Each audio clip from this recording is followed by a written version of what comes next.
Welcome to Nightfall Story Lounge, your nightly escape into romance, mystery, comedy, and sweet dreams. By the time I woke, the plane was already descending. The shift was subtle at first. The change in pressure, the way my ears adjusted, the faint hum of movement beneath us. But my body noticed before my mind did. I blinked slowly, disoriented only for a moment, and then I remembered where I was. Las Vegas. The word felt unreal, like something borrowed. Kevin was still asleep beside me.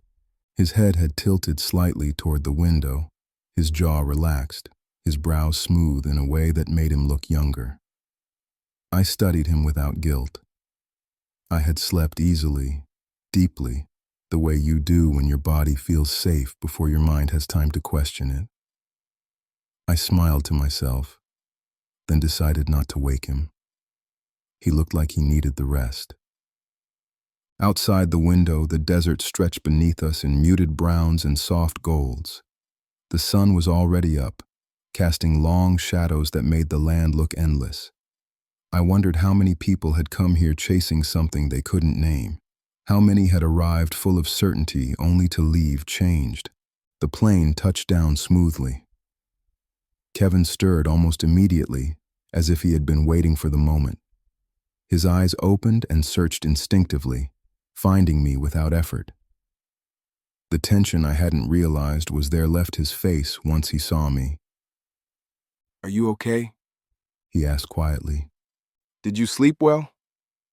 I'm fine. I said, and I meant it. I slept really well. When the doors opened, Kevin was suddenly all motion, reaching for bags, standing before I could protest, falling naturally into the role of protector without making a show of it. He took my hand as we stepped off the plane, guiding me through the unfamiliar airport with an ease that made me trust him without thinking. The Las Vegas airport was larger than home, louder, brighter, already buzzing with a kind of energy that felt out of place so early in the morning. But I followed Kevin easily. After about an hour, bags claimed, paperwork signed, we were finally in the rental car and pulling away. "Hungry? He asked. Or do you want to settle in first?" I checked the time. We both agreed. Settle in first. The Waldorf Astoria rose ahead of us, sleek and elegant against the skyline. Kevin had booked 2 separate connecting rooms, right next to each other. He didn't ask me about it. He didn't announce it. He just did it, like he already knew what would make me feel comfortable. That alone told me more than words could. He carried our bags upstairs, handed me my key, but insisted on checking my room first. I rolled my eyes lightly, but let him. Once he was satisfied, I stepped inside. It was beautiful.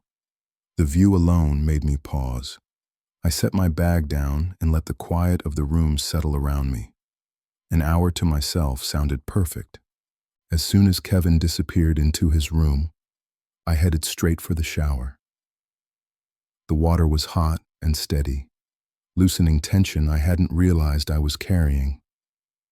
I stood there longer than necessary, letting my thoughts slow under the rhythm of it. After my lotion routine, I slipped into a sundress, a jean jacket, and sneakers, comfortable, practical, ready to explore. I sat on the bed afterward, phone in hand. Should I call someone? Text someone? Let them know where I was? No. Nia and Ballard had my location. They would reach out if they needed to. I exhaled and let the thought go. You are in Vegas. Not for long. Stay present. Enjoy the moment. I pulled up a few ideas online, things we could do if Kevin asked. Primrose for breakfast opened at 7. It was already close to 8. Fountains, conservatory, a show. The city felt full of possibility. A knock interrupted my thoughts. Before I could stand, my phone buzzed. It's me. I opened the door. "Any place you want to go for breakfast?" Kevin asked. Primrose looks good. "Perfect. Let's go." We drove in comfortable silence, the radio low in the background. Kevin seemed at ease, peaceful in a way I hadn't seen in a long time. He had said he needed this trip, but watching him now, I wondered if I did too. Something pressed against my chest, urging me to speak. Thank you. I said softly. He glanced over, surprised. For what? For inviting me, for thinking of me when you needed to escape, for this. You're welcome. He said. Honestly, I wouldn't have wanted anyone else. The words landed gently but stayed. Breakfast came quickly, almost interrupting us before we could go any deeper. The food was incredible. I closed my eyes as I ate, letting the flavors sink in. When I opened them, Kevin was watching me. That good, huh? He teased. I laughed. Sorry, I get transported when food is really good.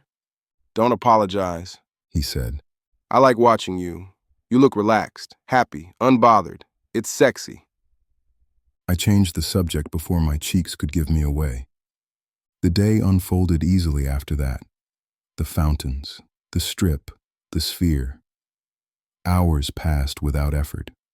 By the time dinner ended and we stepped back into the night, it was already 10 p.m. I had had 4 drinks, enough to feel warm and open, not enough to lose myself. I was aware that I had said more than I usually would, revealed more. But I didn't regret it. We walked arm in arm, laughing about something I couldn't even remember. Then Kevin slowed, his attention caught by something ahead. You know, He started, then stopped, shook his head. What? I asked. I had a crazy idea, but you wouldn't be into it.